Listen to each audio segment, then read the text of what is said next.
Hi, how are you? This is Javier at the Barber Expo here in Connecticut, and I'm here today with Paul Jones. Paul Jones, how are you? What's up, man? How you been, brother? I'm doing good, thank you. So, how are you liking the event today? Oh, man, I love it, man. I come every year, man. How many years have you been coming? Oh, man, since they came, I'm trying to think. I've been about 4 or 5 of these things, man. I do so many events from everywhere. The barber competition was amazing. Yes, yes. Are there any things that you like this morning? Oh, man, I'm going to tell you right now, a lot of these guys are my friends and mentors, too. Man, it's so much fun here. I ain't going to lie to you. I went from one table to the next table. I'm seeing a lot of old friends, listening to a lot of good education, learning from the new guys, too. Excellent. And now, Pa, I understand you're also a barber. Yes, sir. Yes, sir. How many years have you been cutting hair? I've been cutting hair for 28 years. What got you into the industry? My mom's is a senior cosmetologist, and she used to do the same thing all around. And, I always used to follow behind her. So now I'm here. Where do you cut? Right now, I'm in Pikesville, at a spot called Damon Renard Hair Studio in Pikesville. Okay. Yeah. And how long have you been there? I've been there for the last 3 years, but I've been in that area about 10 years. Excellent. So, Pa, it's also my understanding that you're not only a barber, but you also, within your barber shop, you do a lot of youth development, working with kids and promote them. Can you speak a little bit about that? Yeah. I think children are our future. Oh, man, how you doing, brother? I'm sorry for the interview. That's right. Yeah, but I think children are our future, and I feel as though without children, we won't have a future. So you see the children going in the wrong way, getting locked up and doing a lot of different things. So now I'm trying to bring them back in and show them there's other avenues than outside selling drugs or running the streets, or being a basketball player, or being a rapper, or being a football player. You can be a barber and be just as famous as a basketball player, because you see famous barbers now that's cutting basketball players' hair. And how does that work? What type of programs do you run in the barbershop? What I do is I try to see if they want it, their drive, their desires, and what they desire and what they try to do. I try to help develop that skill. So if I let them sweep the floor and I notice they're real good at organizing, barbering might not be for them. They might be an organizer. They might be a cleaner. So you try to find what you see that they really love doing, and I try to make that blossom and be something that they really like to do. Excellent. And as you know, we're here with BarberTime, the magazine. And my understanding is that you know about BarberTime. Yeah. When they did the first one in, I think it was Massachusetts, I showed up and they told me they were talking about my ashy knuckles, so I still got them same ashy knuckles on the video. So when y'all watch it again, it's gonna be the same ashy knuckles. And what is something that you like about the products BarberTime sells and what they offer? Well, see, what you gotta understand, in this industry right now with so many different things, and I like the fact that you can have a platform that you can express yourself and people can know who you are.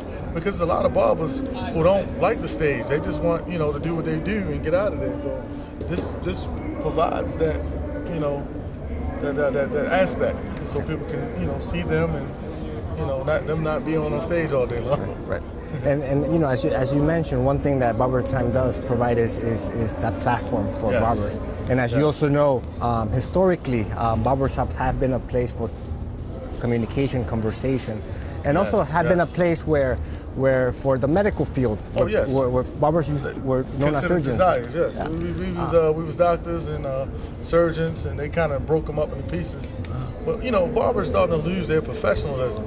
So I really want to bring that back too, where you can go to the barbershop and back in the day when Mr. Earl will cut you and he'll put the Clubman's dye or the Clubman's smell on you, have you smelling all good. And I want to bring that back, and your kids come to that same barber, their kids come to that barber. I like that because we are the news for the neighborhood. So let me ask you, what do you think about this idea around doing bringing conversations into the barbershops around health issues that affect men? We need it. Okay. I'm gonna tell you right now, I've been in the barbershop, I'm gonna say, majority of my whole life, and I'm almost 40. So I just got health insurance, I'm gonna say maybe 5 years ago. So, it's something that definitely needs to be, a big conversation, because dudes who have diabetes don't even know they're sick, just thinking they just weak and they've been standing up all day and pass out. Next thing you know, they found out they got to lose 2 toes.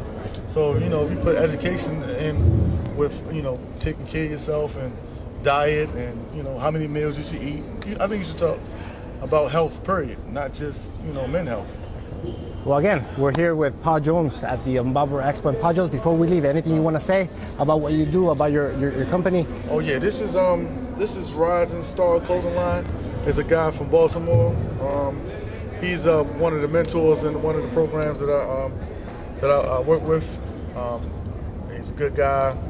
Oh man, I'm trying to think. There's so many things I could say, but I'm gonna wrap it up real simple. Is, you know, Paul Jones 1228. Come follow my page, and you'll learn everything about me. So there we have it. Paul Jones, thank you very much, and we're here on BarberTime at the Barber Expo convention here in Connecticut.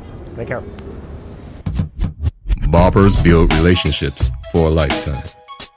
The neighborhood barber is the community's most resourceful asset. Patrons often request external services other than just getting the grooming. Barbers give financial and personal related advice. They provide community havens for nonprofit organizations and the youth as a whole. But most of all, barbers are conduits of local and nationally targeted advertising. FanDuel, Comcast, Nike, Apple, and many others repeatedly use depictions of the barbershop lifestyle and its relationship to the consumer to convey their message to the general public. The BarberTime Media Network involves, empowers, and employs the entrepreneurial spirit barbers possess. With a strong media network and tons of awesome deals from our sponsors, BarberTime will upgrade the way barbers do business and BarberTime all the time.